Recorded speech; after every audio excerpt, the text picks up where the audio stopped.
Well, here we are at the repeater site. There's our rebuilt, restored antenna tower, both sections.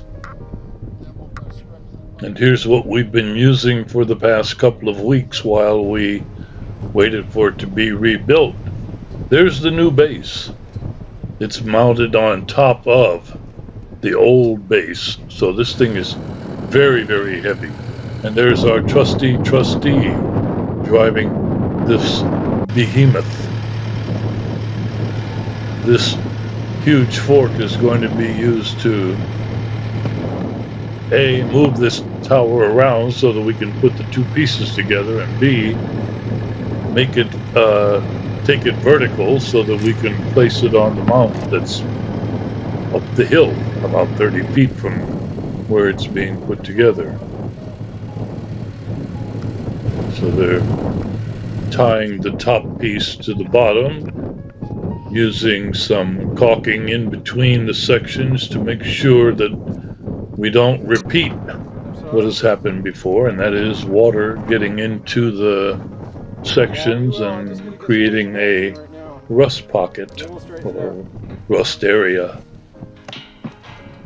New bolts, special bolts that can be torqued out pretty tight so that we don't get any slipping, so that the tower, because the wind up here, as you can hear, is pretty rough, and it moves this tower, and after a period it would get really, really loose if we didn't have these torque type bolts on it. Like a little arrested development.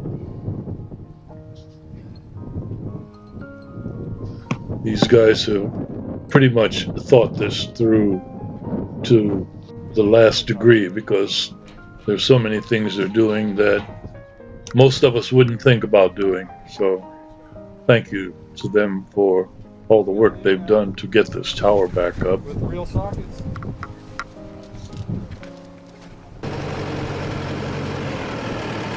So now it's time to stand it up and tie it to the forklift so that it can be moved around into position. One of the straps was kind of weird in its placement, so Jay went up to move it around to get it where it should be. I just like that feeling of safety. He didn't know if you were coming back.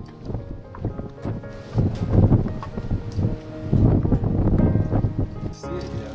And then We Alan have a sky hook. gets his gear on because he's going to go up and tie himself off, and then put some Straps you want on there. heavy straps around the tower to hold it to the forklift so that it won't move in any other direction than the direction we want it to move in. Those straps each are rated at 6,400 pounds, and I think the tower weighs about 500, maybe 600 pounds. So plenty stiff. From here, you're going to see an edited version of what really happened, because it took about 20 minutes to maneuver this tower and this big machine around all of the obstacles on the hill to get it in position to move the tower up to the peak where the base is located. But eventually we got it there, and with everyone directing. Jay could have been a football coach, or a referee anyway. Looks like he's giving some kind of on-field signal there. Actually, he's telling Roger to put the spreaders down so that the fork will be isolated, the wheels will be off the ground. And now comes the lift. This actually took a good while too, because had to do it slowly, moving forward or extending the arm as well as lowering it in order to keep it at pretty much the same height above the ground. instead of taking it way up in the air.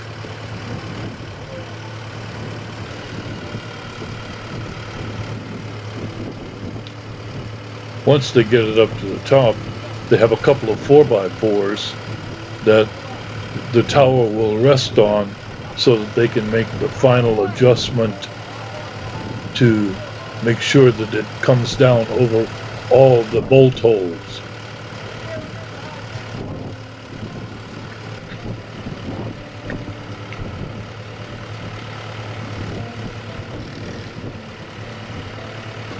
So it's coming down slowly, slowly, slowly.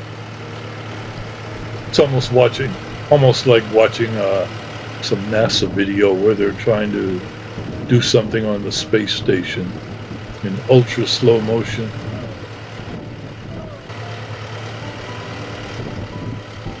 Okay, now the final adjustments to get it over the bolt holes. They take it down, take it down, take it down.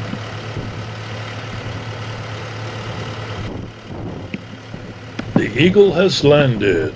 Cut. Turn off the motor. We think we've done it.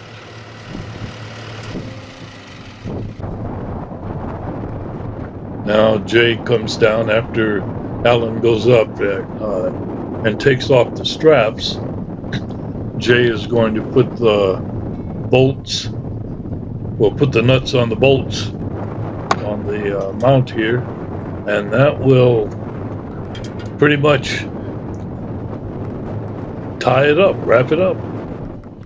It was a little bit too windy to put any of the antennas on, so that ended it for the day. All and right. Here's that crew. We did it! We did it! This is the crew that did it for you. So thank you, everybody.